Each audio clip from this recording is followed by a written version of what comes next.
Hello guys, स्वागत है आपका मेरे यूट्यूब चैनल स्टडी विद अमन कुल में।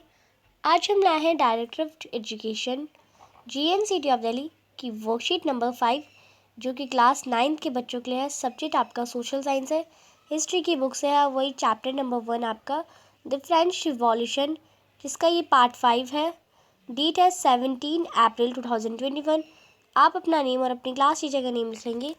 तो आज हम दो main topic library public and towards monetary again. तो चलिए स्टार्ट करते हैं ये दो टॉपिक डिटेल में पढ़ना। तो सबसे पहले हमें दे रखा है लाइब्रेरी पब्लिक 1794 टू 99, यानी 1794 से 99 तक। Library public the national convention enacted a constitution and assign the executive responsibility to the 5 members board of directors or directory. After the national convention, directory rule began in France which lasted from 1795 to 99.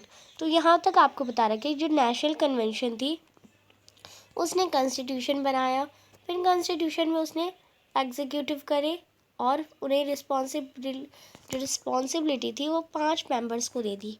Board of directors को दे दी, directory को दे दी। Board of director भी कह सकते हैं या directory भी कह सकते हैं। फिर जब नेशनल कन्वेंशन चली गई, ख़त्म हो गई नेशनल कन्वेंशन, तो डायरेक्टरी का रूल स्टार्ट हो गया। Directory rule began in France. फिर डायरेक्टरी का रूल कब तक चला? 1795 यानी 1795 से लेके 1799 यानी 4 ईयर्स तक चला। आगे देखते हैं। This directory rule was chaotic and full of difficulties. जो ये डायरेक्टरी का रूल था वो बहुत कठिनाइयों से भरा हुआ था। Board of control was empowered to appoint the chief of the arm force to make treaties और to wages war on behalf of France. France को बचाने के लिए जो पैसे थे और जो बोर्ड थी वो कंट्रोल नहीं कर पा रही थी, क्योंकि ना उनके पास ताकतवर आर्मीज थी और ना स्ट्रैटेजी थी। The difficulties faced by government governing board were the problem of war. The members of the directory were inexperienced, inept, corrupt. और जो डायरेक्टरी के जो मेंबर्स थे वो उन ना कोई एक्सपीरियंस था, ना वो कोई करप्ट करते थे, सारे करप्टेड थे। ड्यूरिंग द डायरेक्टरी रूल के वक्त Paris kind of disturbance spread. बहुत सारी डिस्टर्बेंस हुई, अनएम्प्लॉयमेंट हुआ यानी बेरोजगारी हुई, increase trade was halted and its foreign policy was also weak. और जो ट्रेड था, व्यापार था, वो कम होता गया और जो फॉरेन पॉलिसी थी वो भी वीक होने लगी। In such a situation the people of France felt the need for a leadership that could establish peace inside and outside the country and defeat foreign powers. फिर ऐसी सिचुएशन आ गई तो जो फ्रांस के लोग थे वो सोचने लगे उन्हें एक स्ट्रॉन्ग लीडरशिप चाहिए, जो उनका जो राज्य है, उनका जो देश है, वो अच्छे से शांति से संभाल सके, देश के अंदर भी देश के बाहर भी, वो फॉरेन पावर से भी अच्छे से उन्हें बचा सके, डिफीट कर सके। अब इसी पीरियड में नेपोलियन नामक एक Raja types था established the honor of France by military victories and eventually ended the rule of directory and established control of power. फिर नेपोलियन ने जो फ्रांस का ऑनर था, सम्मान था, वो वापस करा, अच्छे से उसमें पावर्स लाई और अच्छे से डायरेक्टरी का रूल हटा के अपना पूरी पावर उस पर स्थापित कर ली। फिर अब देखते हैं टुवर्ड्स मोनर्ची अगेन। मोनर्ची यानी राजतंत्र, यानी जब जहाँ राजाओं का शासन हो। मोनर्ची आप ये याद रखें, राजतंत्र होता है। तो राजतंत्र के द्वारा तरफ जो फ्रांस था वो दोबारा बढ़ने लगा। अब कैसे बढ़ने लगा वो देखते हैं। 1799 to 1814। In 1799 Napoleon ended the rule of directory. जो नेपोलियन था उसने डायरेक्टरी का रूल ख़त्म करवाया and become the first council of France, और फ्रांस का वो काउंसिल बन गया। And in 1884 he crowned himself the emperor and thus began the imperialist rule of Napoleon. और फिर 1804 में उसने अपने आप को एम्परर यानी साम्राज्य का मतलब पूरे फ्रांस का राजा घोषित कर दिया। Napoleon exchange the political geography of Europe by his victorious campaign. उसने फिर नेपोलियन ने सोचा कि मैं पूरा चेंज कर दूंगा पॉलिटिकल ज्योग्राफी यूरोप की, पूरे यूरोप की। फ्रांस की बात नहीं हो रही, यूरोप की बात हो रही है, क्योंकि उसके बाद बहुत सारे आइडियाज़ वगैरह थे विक्टोरियस कैम्पसन से। ही इन्वेडेड रशिया इन 1812। और फिर उसने रशिया रूस में लड़ाई करना स्टार्ट करी 1812 में। वही आर्मी वॉज ग्रेटली डैमेज, जहाँ पे उसकी जो आर्मी थी वो बहुत बुरी मारी गई और घायल हो गई। घायल क्यों हुई? क्योंकि कोल्ड एंड एडवर्स इन्वायरमेंट, क्योंकि जो रशिया था, रूस था, वहाँ पे बहुत ठंड थी और इन्वायरमेंट, वातावरण था, वो बहुत अलग सा था। This is where his downfall started. फिर वहाँ से उसका जो डाउनफॉल था, उसका गिरने का वक्त स्टार्ट हो गया।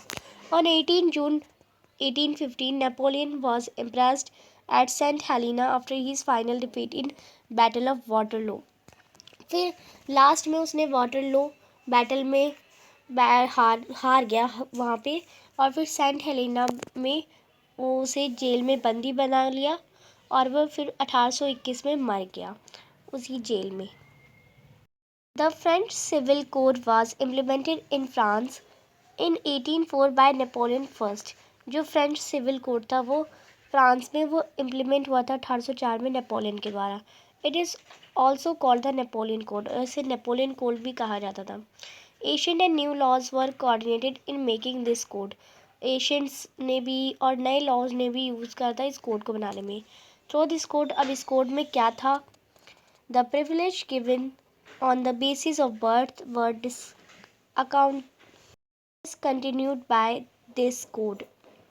Freedom of religion was provided under it, and it was said that government jobs should be given to those who are most qualified. यानी जिन्हें जन्म से अधिकार था, उन्हें जन्म से अधिकार इस कोड के द्वारा अब नहीं मिलेगा, ख़त्म कर दिया जाएगा। और धर्म का अधिकार सबको है, सभी धर्म के। और जो जो सरकारी नौकरी के लिए अधिकार, जो अच्छे से क्वालिफाइड पढ़े लिखे होंगे उन्हें ही मिलेगी, किसी को भी नहीं मिल जाएगी। Arrangements were made to hear the cases openly with the assistance of the jury. The principle of equality of all before laws was placed in the code of law. The principle of personal property was recognized, and the owner's authority over the land was solidified as never before. So the small peasant become supporters of Napoleon.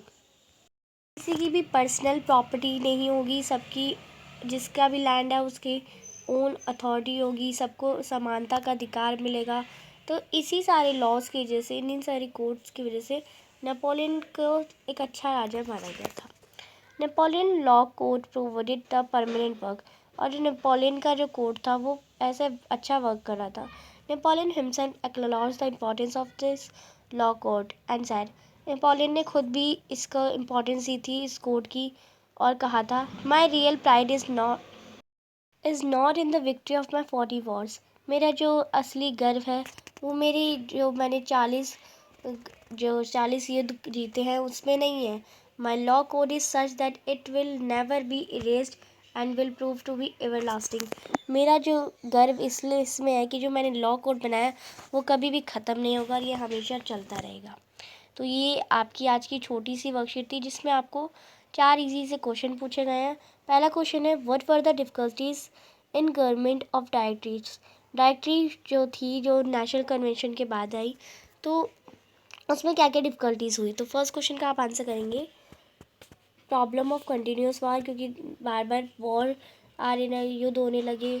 Inexperienced and corrupt members की वजह से, और जो members थे वो उन्हें कोई experience नहीं था। बेरोज़गारी यानी अनएम्प्लॉयमेंट की वजह से, और इकोनॉमिक डाउनफॉल यानी आर्थिक तंगी होने लगी उनकी वजह से। सेकेंड क्वेश्चन देखते हैं, how did Napoleon I success in establish his control over governments. तो सेकेंड क्वेश्चन का आप आंसर करेंगे, Napoleon introduced the many changes to make the administrative system more efficient in areas ruled by him. He established civil code in 1804, also known as Napoleonic Code. It did away with all privileges based on birth. It established equality before the law and secured the right to property. तो ये आपका second question का answer हो जाएगा। Third question है, what is the importance of Napoleon code. Napoleon code के जो बनाया था वो उसकी महत्व क्या था। तो आप इसका आंसर करेंगे फीडल सिस्टम वाज ऑब्लाइज। जो फीडल सिस्टम था वो ऑब्लाइज हो गया। बर्थ बेसिस राइट थे वो भी ऑब्लाइज हो गए, ख़त्म कर दिए गए। Equality before the law was obliged और इस्टेब्लिश्ड। जो इक्वालिटी थी, समानता थी, वो इस्टेब्लिश हुई। Right to property was given, property का राइट दिया गया। और ट्रांसपोर्ट और टैक्स सिस्टम वाज इम्प्रूव्ड। जो ट्रांसपोर्ट और टैक्स का सिस्टम था वो भी ठीक कराया गया। फोर्थ क्वेश्चन देखते हैं, which law and provisions given in the Napoleon code to you consider important for you and why. कौन से लॉज हैं, प्रोविजंस हैं नेपोलियन कोड के जो आपको लिए इम्पॉर्टेंट है और क्यों है। तो आप इसका आंसर करेंगे Napoleon code establish equality before the law. Napoleon code में एक था लॉ कि सबको समानता मिलेगी। I consider this provision the most important as it ended the domination of powerful over weaker section and I provided them legal safeguard. मैं इसी code को, क्योंकि जो समानता का अधिकार है वो सबको मिला, ऐसे कोई जो कमज़ोर लोग हैं उनके जो जो ज़्यादा ताकतवर हैं या किसी भी प्रॉपर्टी किसी भी थिंग्स में, जैसे लाइक रिच पुअर में भी, तो ऐसे समान रहेंगे तो उन्हें वो उनकी लाइफ सेफ़ है, उन्हें सेफ गार्ड प्रोवाइड किया गया है इस लॉ के अकॉर्डिंग। तो ये आपकी आज की छोटी सी और आसान सी वर्कशीट थी। अभी तक आपने मेरे चैनल को सब्सक्राइब नहीं करा है तो प्लीज़ मेरे चैनल को सब्सक्राइब कर दें और उसके बाद आने वाले बेल आइकन को प्रेस कर दें। वीडियो अच्छी लगे तो लाइक करिए और सभी दोस्तों से शेयर ज़रूर करिए। Thanks for watching, bye bye guys.